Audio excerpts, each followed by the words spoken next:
Mejor Hablemos.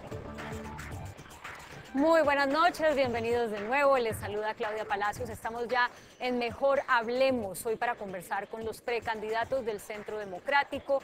Ya les hemos dicho, en el día de hoy salió una de estas precandidatas, la senadora María del Rosario Guerra, porque con el mecanismo de encuestas que eligió el partido para ir haciendo una depuración o una decantación de los precandidatos, ella fue la que obtuvo el menor porcentaje en esta primera serie de encuestas, entonces decidió retirarse. Los 4 precandidatos que quedan en la contienda nos acompañan aquí esta noche. Ustedes han estado muy activos en las redes sociales participando, respondiendo esta pregunta que les hemos hecho. Vamos a verla gráficamente. ¿Cuál de estos opcionados debería ser el candidato a la presidencia por el Centro Democrático?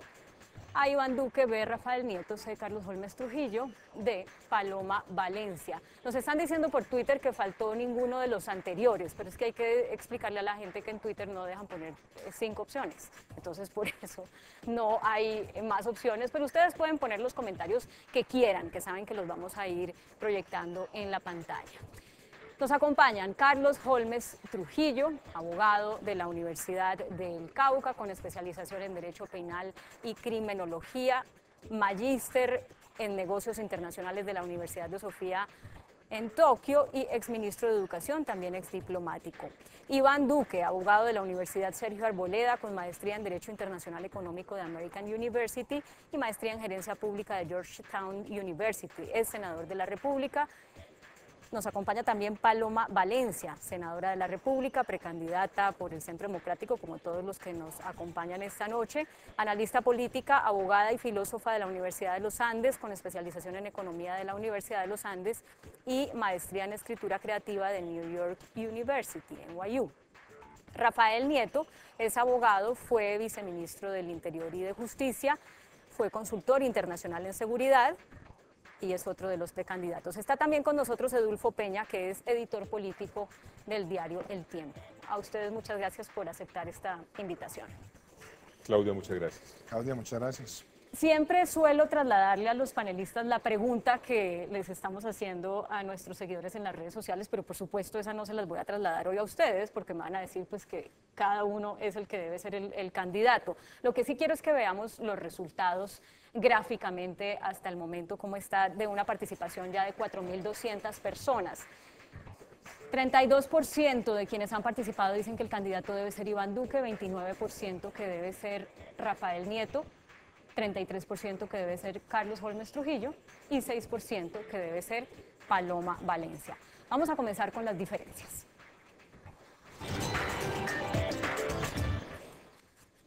Bueno, lo primero que quiero es que ustedes hablen de qué se siente estar en un partido donde cuando la gente piensa en el Centro Democrático habla simplemente de el que diga Uribe, no de las caras que ustedes representan, de sus trayectorias, por supuesto que en muchos casos sí, pero en general lo que se oye por ahí es el que diga Uribe, el que diga Uribe.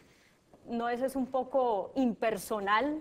¿No los anula eso un poco porque la gente está pensando en el que diga Uribe? Empiezo con usted, doctor. No, Claudia, de ninguna manera, todo lo contrario. Yo me siento muy contento de estar en un partido que tiene jefe, que tiene conducción, que tiene dirección, que tiene estructura programática, que tiene una columna vertebral vinculada con los programas que le interesan a la nación. Eso es lo importante del partido.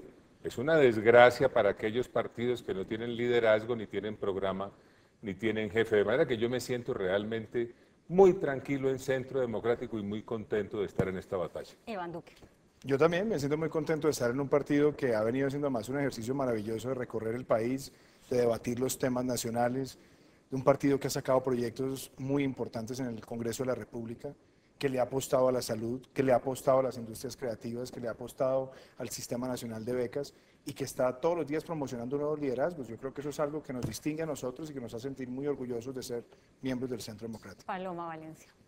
Felices de poder decir que nos respalda el presidente Uribe, porque yo creo que lo que ha representado el presidente Uribe para Colombia es la posibilidad de promover nuevos liderazgos y de transformar la política. Este es un partido, Claudia, muy atípico, que está en la oposición, que no ha tenido puestos, que no ha tenido contratos, que no ha tenido que pagar por un solo voto, porque el prestigio que dejó ese gobierno del presidente Uribe, de las transformaciones sociales que fue capaz de hacer, de la seguridad que logró entregarle a los colombianos, de todo lo que se hizo en términos sociales, sigue siendo un activo de Colombia y del presidente Uribe, de manera que estar en un partido que se puede apreciar de que no necesita nada más que saber que se siguen unas ideas y que se respeta un modelo de gobierno y una visión de país es lo que me parece definitivo para Colombia. Rafael Nieto.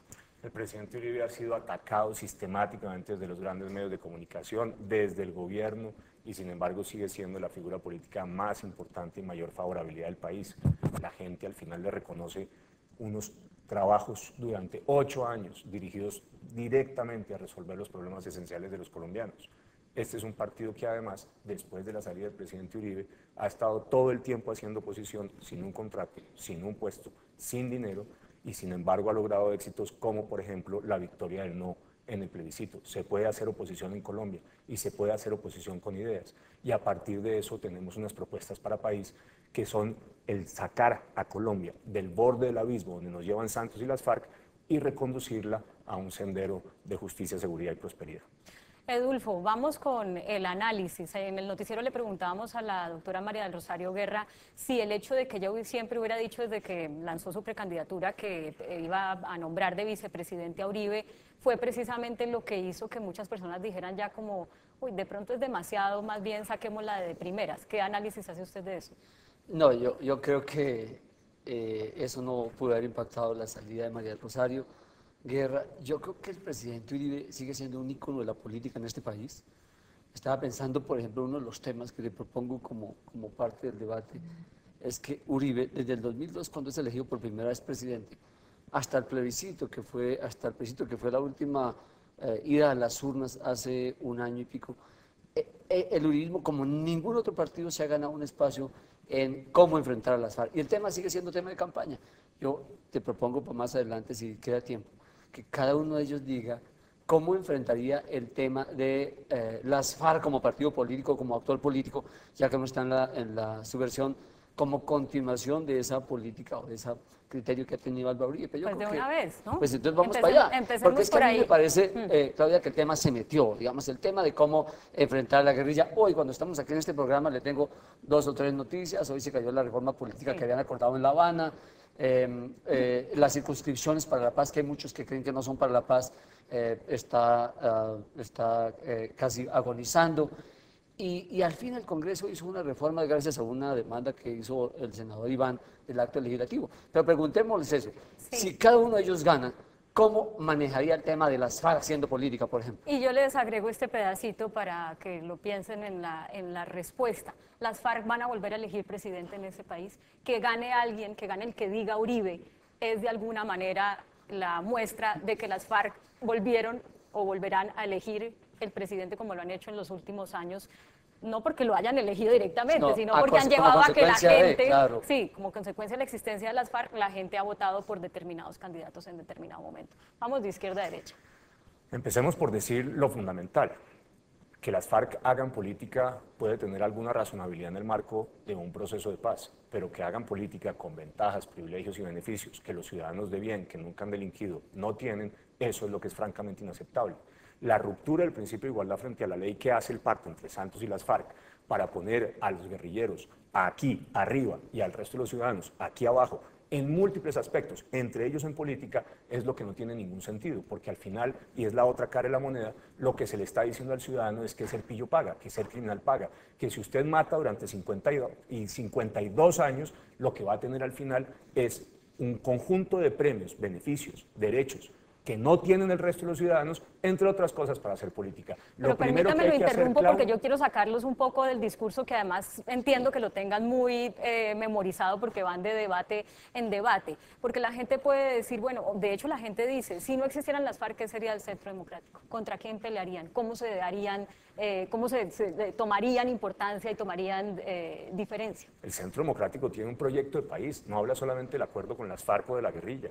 El Centro Democrático habla de salud, de educación, de infraestructura, de deportes, de cultura, de recreación, de pensiones. El Centro Democrático tiene una propuesta de carácter económico para sacar a Colombia de esta economía raquítica en que la dejó Santos después de que nos dijo que el resultado del posconflicto sería que creceríamos a unas tasas muchísimo mayores y muy por el contrario, estamos creciendo peor que en los últimos 15 años. No, reducir el Centro Democrático solamente al conflicto armado, a la posición sobre la paz, es una reducción que termina siendo una caricatura para un partido y para unas políticas y programas que lo que suponen al final es la posibilidad de llevar a Colombia de un estado de subdesarrollo, de violencia como el que tenemos, a ser una sociedad civilizada. Nosotros tenemos una propuesta de país. Paloma. Yo complementaría todo lo que ha dicho Rafael porque creo que ha sido bastante claro con lo siguiente. Nosotros radicamos un referendo derogatorio porque los colombianos somos los dueños de la Constitución y porque la Constitución dice que para protegerla de las modificaciones que haga un Congreso, el constituyente primario, que es el ciudadano colombiano, puede votar y decidir si quiere esos cambios o no. Y lo que estamos proponiendo es, uno, derogar la Jurisdicción Especial para la Paz, si no se cae mañana, Edulfo, porque es muy probable, como usted lo ha dicho, que eso también termine fracasando en el Congreso. Dos, buscar que genocidas, que criminales de lesa humanidad no lleguen a la política. Porque aquí yo creo que hay un punto muy importante, Claudia. Si las FARC quieren hacer política, que hagan política. Es que aquí nadie ha tenido vedada la política. Lo que no es aceptable es que aquellos que cometieron crímenes de lesa humanidad, que estuvieron poniendo bombas en los pueblos más pobres de Colombia, que tuvieron secuestrados a los miembros de las Fuerzas Armadas en campos de concentración, salgan ahora, no pagan un día de cárcel y entren a la política además regalada. Yo creo que las FARC tienen que hacer política con aquellos que no estén incursos en crímenes de lesa humanidad y la tienen que hacer, como el resto de los colombianos, con votos, nada de regalos. Porque aquí lo que es de fondo, me parece a mí, es la garantía de no repetición. Y la garantía de no repetición no la podemos interpretar simplemente en que Timochenko o Iván Márquez no vuelva a cometer un delito. La garantía de no repetición se refiere a que las normas, a que las conductas del derecho tienen que dar como resultado que la sociedad entiende que hay conductas que no vamos a aceptar y que no se pueden repetir porque no las vamos a aceptar. Si usted le dice a los criminales de lesa humanidad que pueden entrar a la política, lo que está abriendo es todo un camino para que criminales de lesa humanidad... Hay una respuesta lleguen a la completa, política. Claudia, es que Paloma ha estado muy al frente de esos referendos revocatorios de unos aspectos del acuerdo si llegaran hasta la presidencia. Es una cosa específica. Si llegamos o si no llegamos, porque es obligatorio, Adolfo, si nosotros conseguimos el 1.800.000 firmas, que vamos muy bien, el gobierno que siga tiene que convocar el referendo y otra vez los colombianos... Pero ya este Congreso no lo alcanza a aprobar. Es que no pasa por el Congreso, Adolfo. El referendo de... No, este es el artículo 377 de la Constitución, que es un control al Congreso. Pasa por una revisión formal en la Corte Constitucional y va directamente a que los colombianos deciden. Y la pregunta si tiene que pasar por el Congreso. No. Tampoco. Entonces estamos estrenando una nueva norma, porque Es, siempre no, hemos no es dicho una nueva norma, sí la estamos estrenando. el referendo pero- ahí va con ley, pero bueno, Bueno, por Dios. ¿cómo lidiar con las FARC en política si alguno de ustedes es elegido presidente? Bueno, primero yo diría, ha pasado un año desde ese acuerdo del Teatro Colón que pasó por encima del mandato popular del 2 de octubre. Y un año después no tenemos la información completa de los niños reclutados.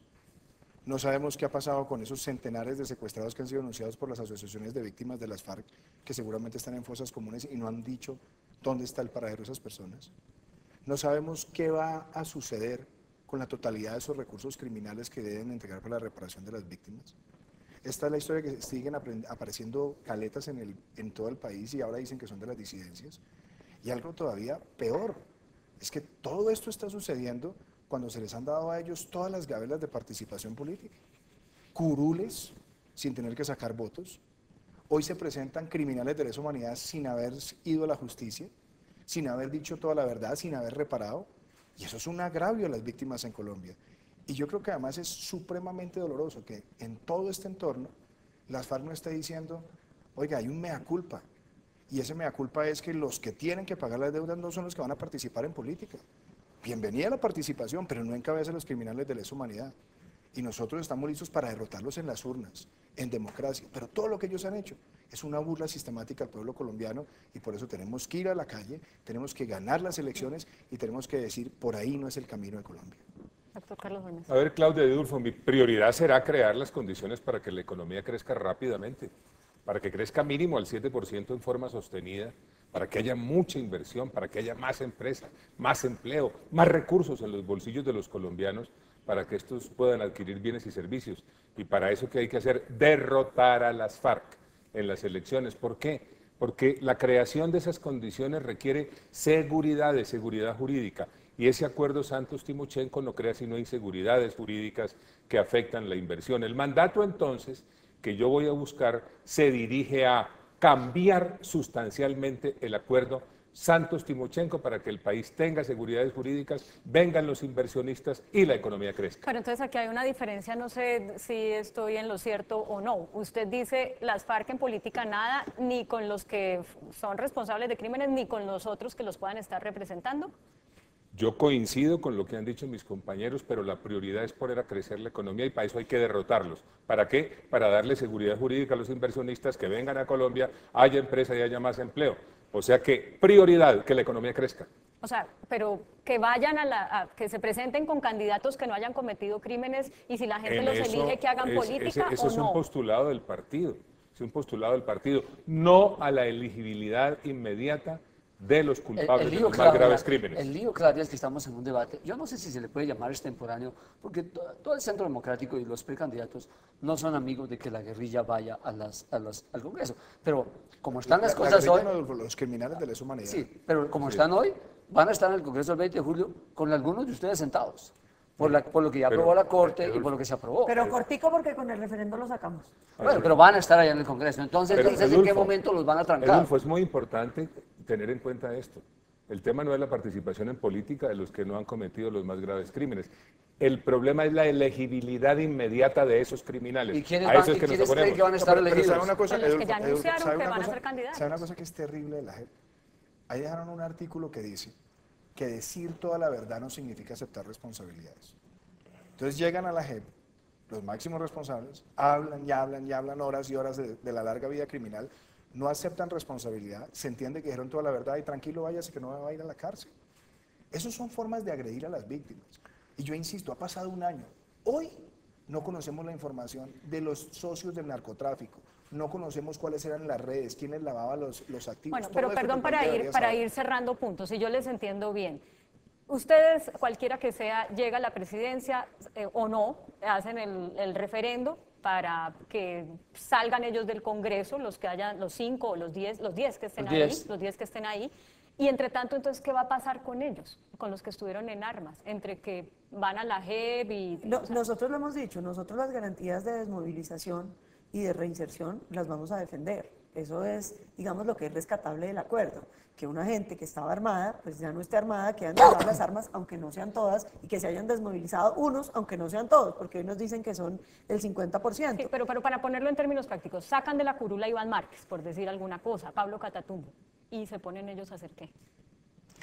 Lo que están haciendo hoy en día es que ellos tienen que primero rendirle cuentas a la justicia, Claudia. Es que uno no Hoy no puede le están quitarse... rendiendo cuentas a la Hoy- justicia. hoy- Esa pero es la están en postura no- de ellos, pero que es vaya primero a la justicia. Usted que no vaya puede primero. quitarse un uniforme lleno de sangre y simplemente entrar al Congreso como si aquí no hubiera nada pasado, porque entonces, ¿cuál es la garantía de no repetición?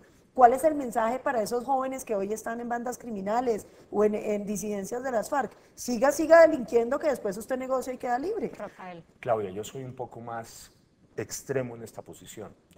Lo que necesitamos para que Colombia pase a ser una sociedad civilizada es que se cumpla la ley, se respete la autoridad, se premia a los que respetan la ley y se castiga a los que no. La idea de que los criminales de las FARC puedan hacer política no es una buena idea, es solamente tolerable en la medida en que fue parte de una transacción para que dejaran de matar.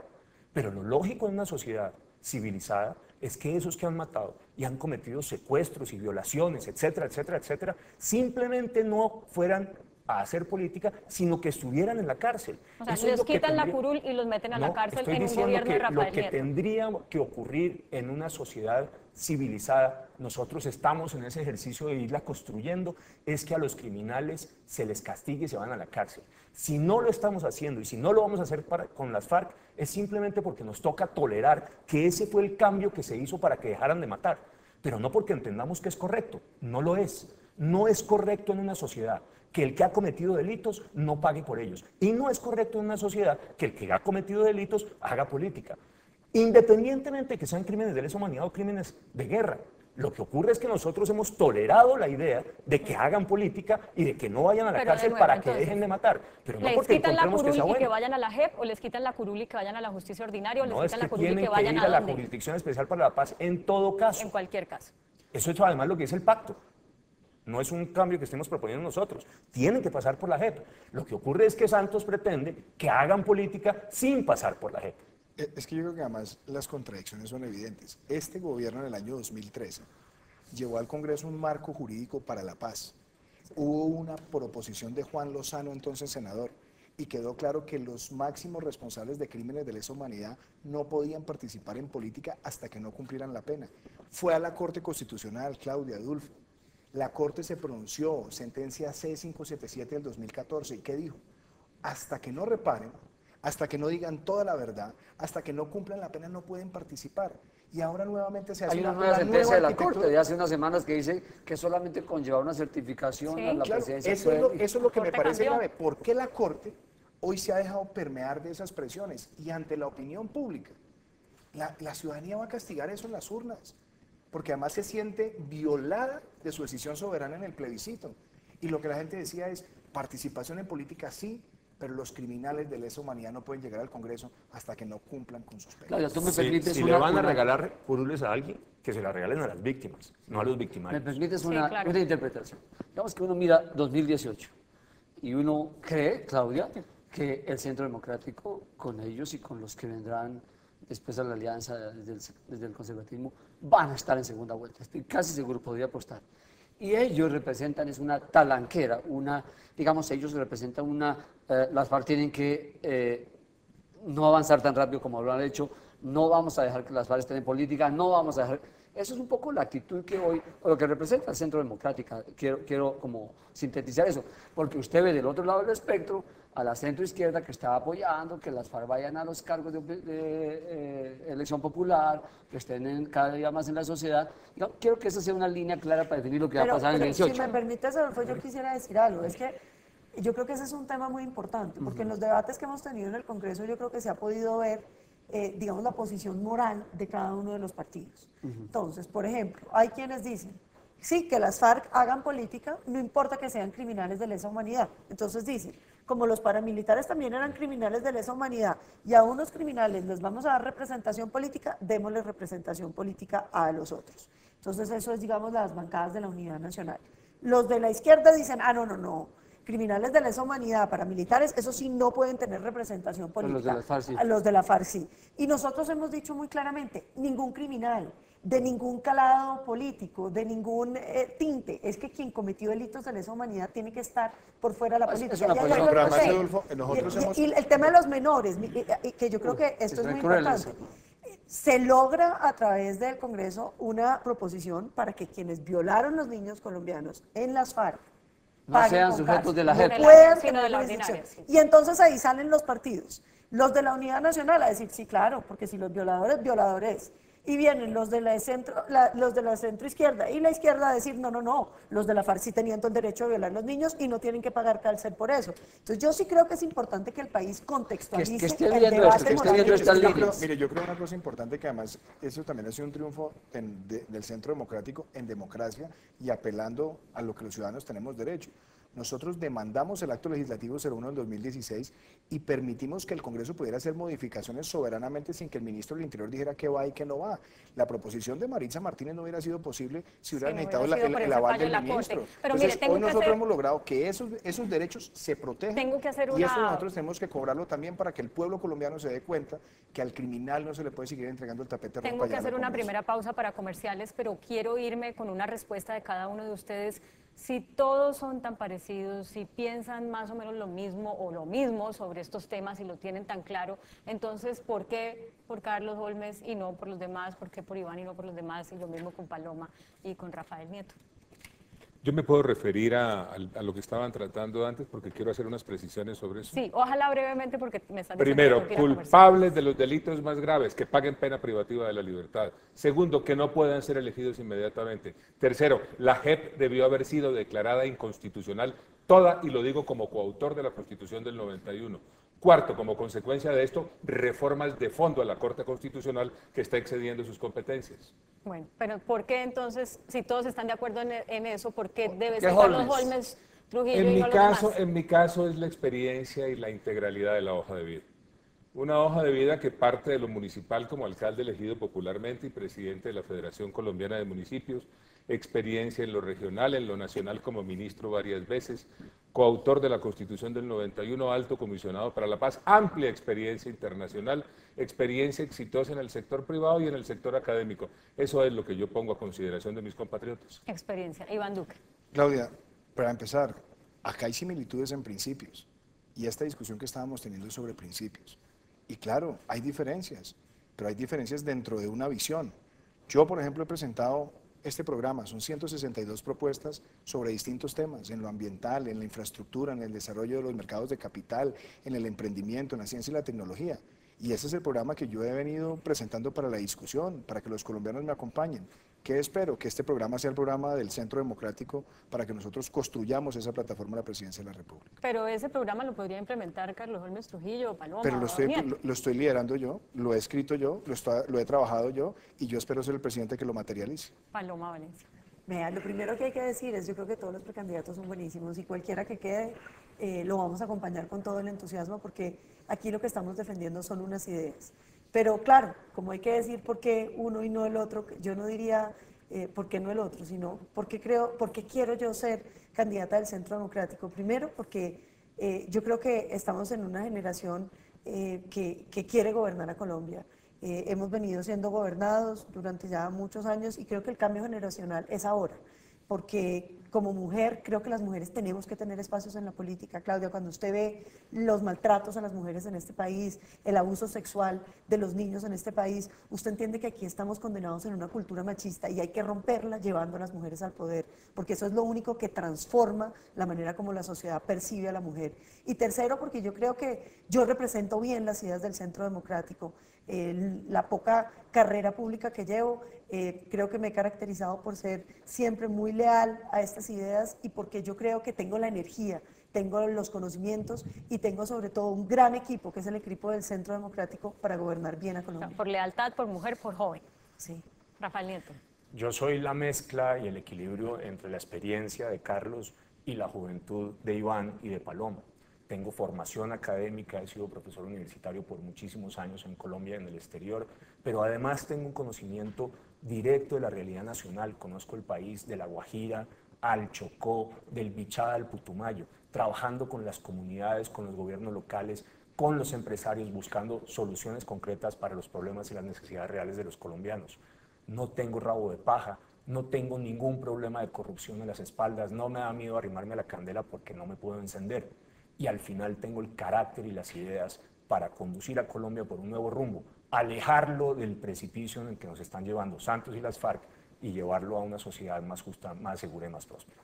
Yo le voy a decir, Edulfo, que quiero que ellos respondan cuando yo vuelva. Y es si alguno de ellos también diría que quiere que Uribe sea su vicepresidente. No me digan nada ahora, como lo dijo la doctora María Rosario. ¿Usted qué quiere que respondan cuando Yo voy a hacerle una pregunta. Rápidamente, el contexto es este. Tú sabes, Claudia, la gran influencia que tiene Álvaro Uribe en el país, en el partido y en cada uno de ellos. Yo estoy pensando que si alguno de ellos es presidente, probablemente tengan un gobierno que sea extensión de Uribe, casi que un tercer mandato de Uribe. ¿Cómo vamos a hacer? ¿Eso será así? Quiero esa pregunta, Claudia. harán el tercer mandato de Uribe? Sí. La otra pregunta. Ya regresamos, es Mejor Hablemos.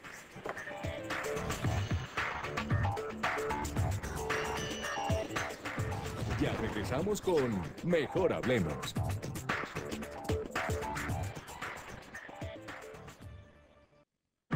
Continuamos con Mejor Hablemos. Vamos directamente a las preguntas que habíamos dejado pendientes. Doctor Carlos Holmes Trujillo, usted nombraría de vicepresidente. ¿Por qué me pone ese tono? Es que siempre. ¿Usted nombraría de vicepresidente a Álvaro Uribe? No, la cosa es clarísima, sería mi principal consejero, eso lo tengo clarísimo. Pero Iván Duque. absolutamente claro. Yo he dicho lo siguiente, yo quiero que el presidente Uribe lidere la bancada nuestra en el Congreso de la República, en el Senado, y quisiera verlo liderar esa bancada mayoritaria como presidente del Senado en uno de los periodos para sacar adelante la agenda de reformas económicas, en la salud, en la educación y en la seguridad que necesitamos. Pero en Colombia. vicepresidente no. Paloma. No, el presidente, yo no creo que quiera ni siquiera eso, porque yo, contrariamente a lo que cree Edulfo, creo que el presidente Uribe lo que está buscando consolidar a través del Centro Democrático es el proyectar unos liderazgos que representen esas ideas con las que él gobernó. Y O sea, todo ¿que él lo no les haga contrario, sombra?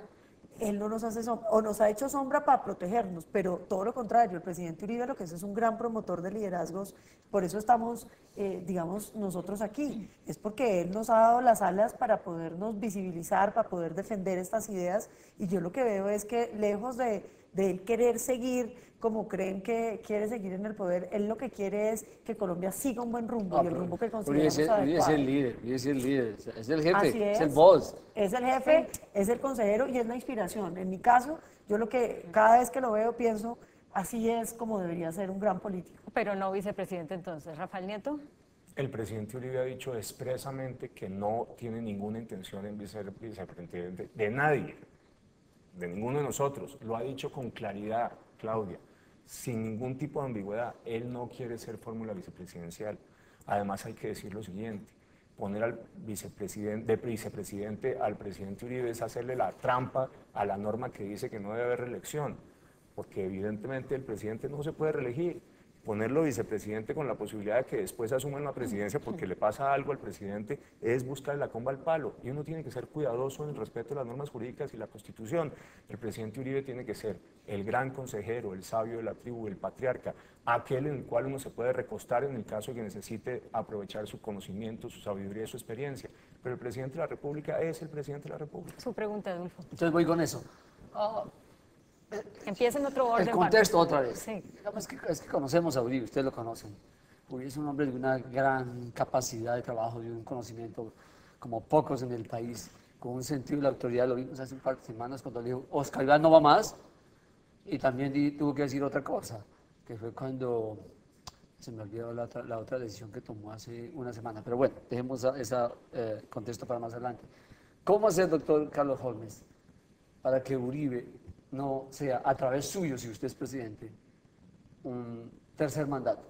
O no sé si es lo que ellos quieren, ¿no? Porque Bueno, usted lo está bueno, planteando en cómo bueno, hacer sí. para que no, pero puede ser si es que eso es O lo le que ellos gustaría, quieren. tal vez, ¿no? Sí. No, la cosa es clarísima. Nosotros estamos defendiendo unas ideas, nosotros tenemos un programa.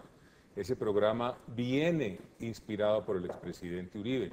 Estamos terminando de construirlo participativamente. Ese será el mandato, ahí se reflejarán las ideas del presidente Uribe, las nuestras y las sugerencias de la comunidad. De verdad que por eso señalé que será mi principal consejero. Y les repito, qué maravilla tener de consejero, siendo presidente de la República, un hombre como Uribe que tiene un conocimiento ecuménico del país, es sereno y es cuidadoso. Yo espero de verdad tener esa oportunidad para tenerlo muy cerca a él. Pero intuyo que todos nos van a responder más o menos lo mismo. Si hay alguien que quiera decir algo diferente, bienvenido. Pero Yo solo esta- quisiera decir algo, Claudia, y es, Paloma, a ver. Paloma. quería decir, es lo siguiente, yo creo que los que son antiuribistas son los que tienen una visión de que el presidente Uribe tiene una especie de títeres, pero yo ahí difiero mucho, no solamente por el irrespeto que eso supone a quienes estamos aquí sentados como si no tuviéramos personalidad ni carácter, y hubiéramos estado como, digamos, al servicio de, como decían, de marionetas. Yo creo que no, todo lo contrario, aquí lo que hay es un compromiso ideológico del presidente Uribe con Colombia y de nosotros con esas ideas. Y eso es lo que, es evidente. Y yo quiero decirle esto, Adolfo, la idea de nosotros es de trabajar en un equipo. Y un equipo tiene gobierno y también tiene sus bancadas mayoritarias en el Congreso. Y por eso yo quiero ver al presidente Uribe liderando esa bancada de gobierno, y además, si es líder de la bancada de gobierno y es mayoritaria, ojalá pueda presidir el Congreso. Porque es que acá necesitamos sacar una agenda muy importante de reformas económicas para recuperar el crecimiento. La salud necesita una reforma importante, el sistema de financiamiento de la educación, mejorar la cobertura de los programas de ciencia y tecnología, lo que se necesita para dinamizar el campo. Entonces, pensar en un equipo es que tengamos un gobierno importante, con una buena representación, y que esa bancada de gobierno nos ayude a tramitar rápidamente esa agenda, sobre todo en el primer año de gobierno y después para ejecutarla en el resto de la administración. Pero se los quiero plantear de otra forma. ¿Qué corregirían del gobierno de Uribe que no pasaría, de los gobiernos de Uribe que no pasaría en un gobierno de ustedes, aún con ese trabajo en equipo con Uribe como senador? Mire, déjeme empezar por un tema que es además especialmente polémico. Yo le aposté muy fuertemente a la primera reelección del presidente Uribe y me opuse de manera muy vehemente a la segunda reelección. Hoy estoy convencido de que el país es mucho mejor después de esos 8 años, pero también estoy convencido que la reelección presidencial en Colombia es un grave error. Pero digamos ¿Por eso qué? ya está corregido y lo corrigió este gobierno. Además. Claro, pero usted dice Después de reelegirse. después de reelegirse, ¿no?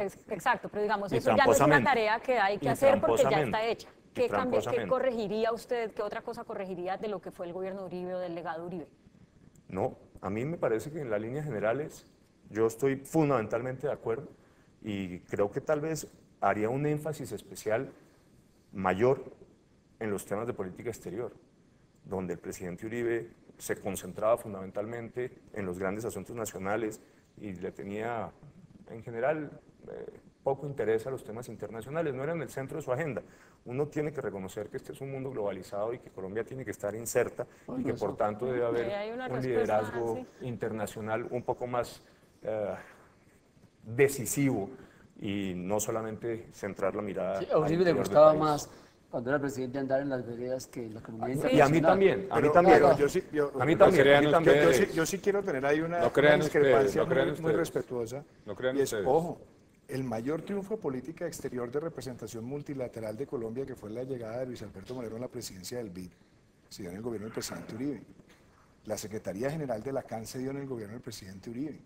Colombia llegó a participar en las COP, en las primeras COP importantes de decisión, con el presidente de la República sentado allí. Pero también La mucha gente critica cómo eran las relaciones de tensas con Venezuela, A ver, cómo Claudia, llegaron a ser con pero Ecuador. esa es una buena pregunta. Por ejemplo, la relación con Venezuela desde el punto de vista comercial. Sí, La balanza ahora. comercial con Venezuela en el gobierno Uribe pasó de 1.600 Son a 1.000 millones de dólares. a 7.000 millones de dólares. ¿Qué pasó? Mejoró Pues un muchísimo. gobierno dictatorial en Venezuela que unilateralmente cerró la frontera, no porque Colombia no hubiera tenido una buena relación con ellos, y que además auspició el terrorismo desde Venezuela. Pero hablemos de cosas concretas. Por mí hay cosas que me gustaran, que me parecen espectaculares del gobierno, que hay que retomar. Los ministros de 4 años.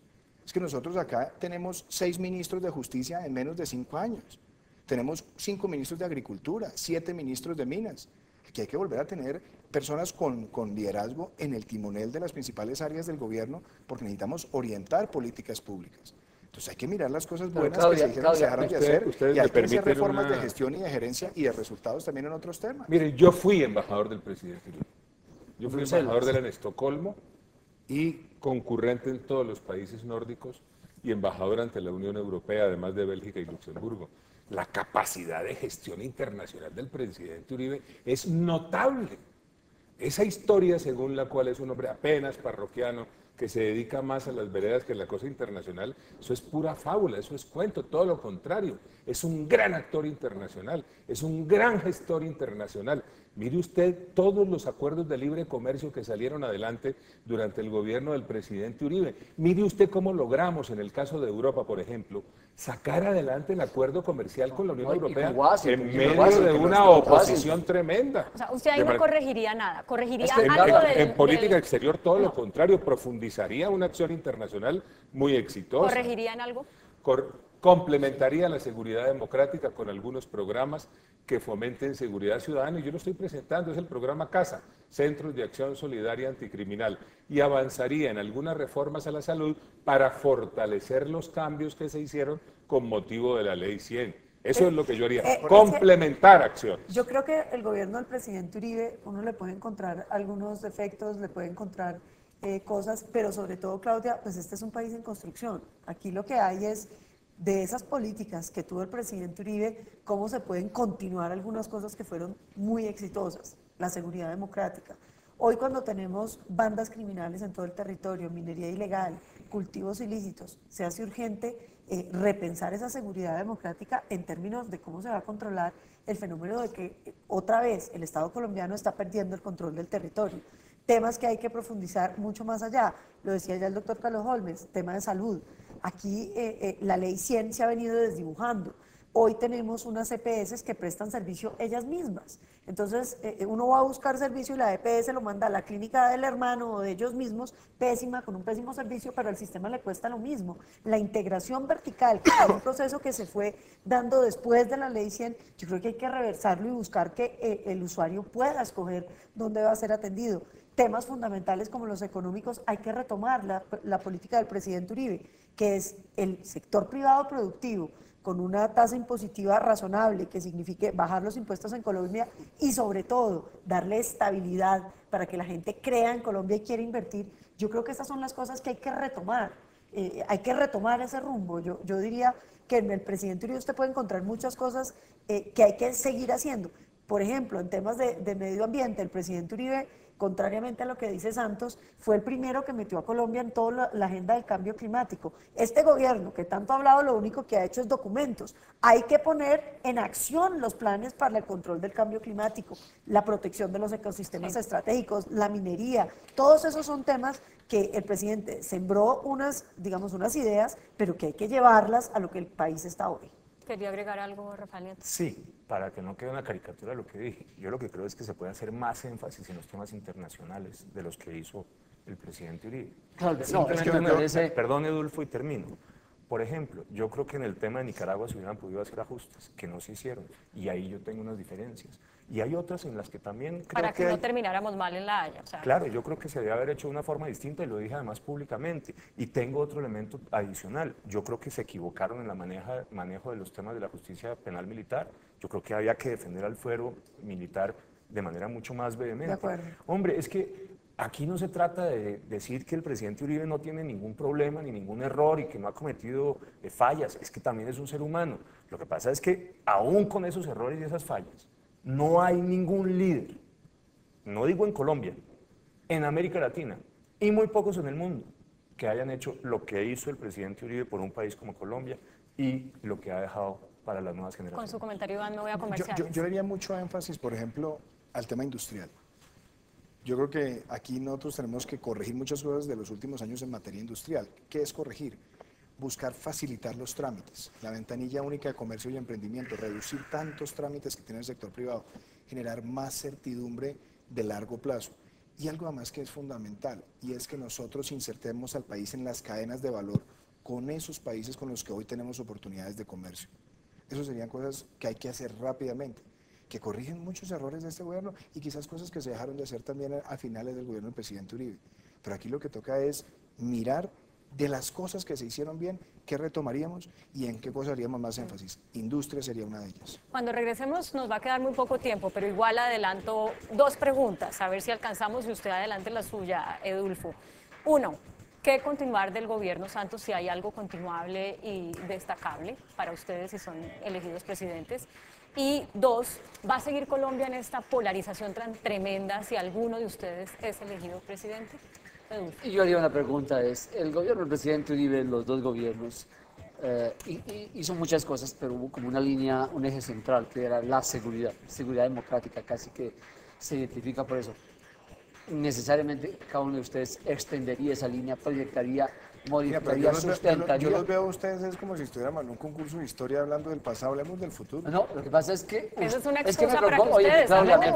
Porque es que el país quiere hablar del futuro. La pregunta tuya de qué no se quieren parecer porque todos llevan a afirmar lo que quieren de Uribe y no es una crítica a Uribe, es que Uribe es un tipo importante. No, de acuerdo, pero digo, eso Uribe ha sido un tipo lo digo influyente en este país. Bueno, pero si Hablemos del seguimos futuro del país. alargando el paso a comerciales no nos va a quedar tiempo para responder las preguntas. Ya volvemos con Mejor Hablemos. Ya regresamos con Mejor Hablemos.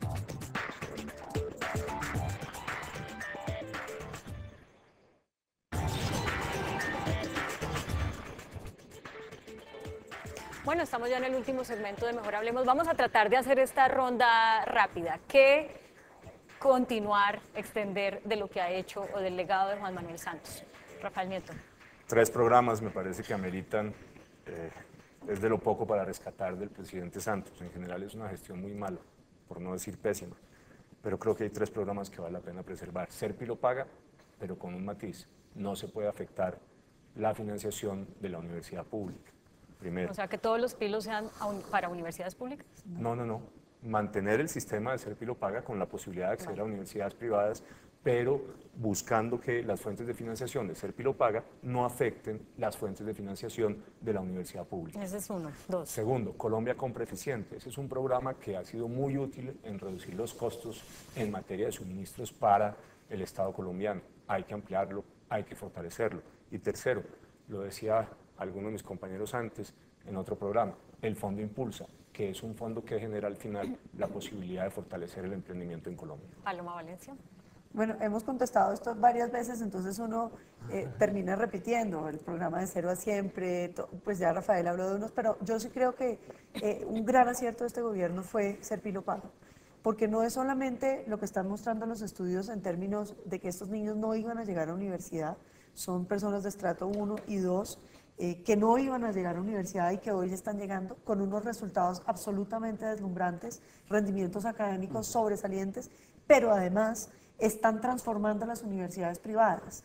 En una sociedad como la colombiana, fragmentada socialmente, donde los estratos altos nunca se encuentran con los estratos bajos, este programa está creando un tejido social distinto, no solamente dando educación, sino rompiendo las barreras de la educación y dando ese contexto de la unidad que necesitan los colombianos. Iván.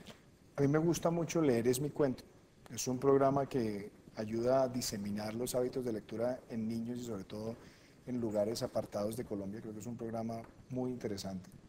Me parece que lo que hay en el programa integral de infraestructura en los planes maestro hay que terminarlos. Las 4G. 4G, pero más que 4G son el Plan Maestro 1 y el Plan Maestro 2 y las 11 concesiones que también venían desde el gobierno del presidente Uribe. Es decir, el plan integral de infraestructura del país hay que terminarlo. Y me parece que todas las facilidades migratorias que se han hecho para que los colombianos puedan llegar a otros países del mundo sin visa, también es algo que le ha servido al país. Creo que son iniciativas que yo continuaría. Carlos Holmes. Claudia, Cero a Siempre con absoluta seguridad y moverme en las líneas del Plan Maestro de Transporte Intermodal y conseguirle la plata a las 4Gs, porque infortunadamente la mayoría de ellos no tienen cierre financiero. La pregunta suya era ¿cuál? Ahora sí había la posibilidad de fortalecer, si les parece que es importante fortalecer temas como seguridad democrática que marcó el gobierno. Eso es. Yo diría una cosa, Adolfo. Aquí hay que recuperar, por ejemplo, los programas de cooperantes. Los cooperantes eran muy importantes porque era la ciudadanía integrada con la fuerza pública. Yo, por ejemplo, creo que los sistemas de recompensas también eran muy importantes para la delación e infiltrar el crimen organizado.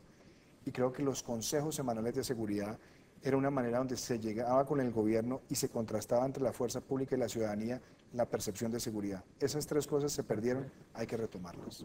Yo pondré en marcha otra vez, Edulfo, todos los principios y mecanismos de la seguridad democrática, con esa claridad y con esa firmeza, haciéndole los complementos necesarios, como el programa que estoy proponiendo en materia de seguridad desde el punto de vista de solidaridad, que son los Centros de Acción Solidaria Anticriminal, el programa CASA. Yo creo que, por supuesto, hay que traer la seguridad democrática, pero ahora tenemos un agravante y es que el Ejército Nacional está bastante desmotivado. Desmotivado porque ya no le ven mucho sentido a eso, la gente se está saliendo, se sienten maltratados por la sociedad colombiana y yo creo que ahí vamos a tener que hacer un enorme esfuerzo. Y hay un tema que yo creo que es fundamental para la seguridad democrática, que son la reforma a la justicia. Porque uno no puede hablar de la seguridad cuando lleva los que logra capturar y no encuentra un sistema de justicia que opere. Entonces yo creo que a la seguridad democrática hay que pegarle una enorme reforma a la justicia que nos permita poder procesar la gente y tener brigadas de jueces en los municipios de Colombia para poder solventar toda esa cantidad de dificultades que hay. La justicia hay que entenderla como el mecanismo de la solución pacífica de los conflictos de los ciudadanos, sin la cual es muy difícil avanzar en la consolidación de la democracia. 3 puntos. Hay que combatir a fondo el narcotráfico, el microtráfico y la drogadicción, que son los principales problemas de seguridad hoy en Colombia, y a las organizaciones criminales vinculadas con ese negocio. Después, hay que recuperar la fuerza pública. Hoy hay una fractura entre el mando y el resto de la institución. Hay que abordar en la Comandancia General de las Fuerzas Militares y la Policía Nacional en cabeza del presidente de la República. Hay que mejorar la sanidad militar, devolverle presupuesto, capacidad operativa y capacidad de inteligencia a las fuerzas militares y a la Policía Nacional. Hay que hacer una ley de veteranos y apostar por la reserva y buscar un mecanismo de reinserción efectiva de los soldados y los policías que salen de las filas a la vida civil para que sean productivos. Y hay que hacer una reforma legal de manera que se castigue de manera decidida a los reincidentes. es fundamental. Hoy se reincide y no pasa nada. Hay que tratar al reincidente de una forma completamente distinta al criminal que simplemente ha cometido un delito. Bueno, nos quedamos sin tiempo para la pregunta de la polarización, ya habrá oportunidad, a ustedes les agradezco mucho que hayan participado, vamos a ver cómo quedó la gráfica, empezamos el programa con 4.200 votos, vamos en 5.500 aproximadamente, creo que hubo solamente una variación en Rafael Nieto y Carlos Holmes Trujillo, pero están muy parecidos los porcentajes. ¿Qué pasó, Adolfo? Mire bien esa cifra, no sea que sea un vaticinio lo que va a pasar con las encuestas, memorícenla. ¿Okay? Podría pensar uno que, pues, No, que no, no, eso responde ahí te dejo esa inquietud. Ahí te dejo esa inquietud. Gracias por participar. Los Muchísimas dejamos gracias, como Claudia. siempre. Muchas gracias. Claudia, gracias. Adolfo, Bueno. querido. Muchas gracias. Los dejamos como siempre Gracias. con un adelanto de la caricatura que será publicada mañana en El Tiempo Impreso y en eltiempo.com por Matador.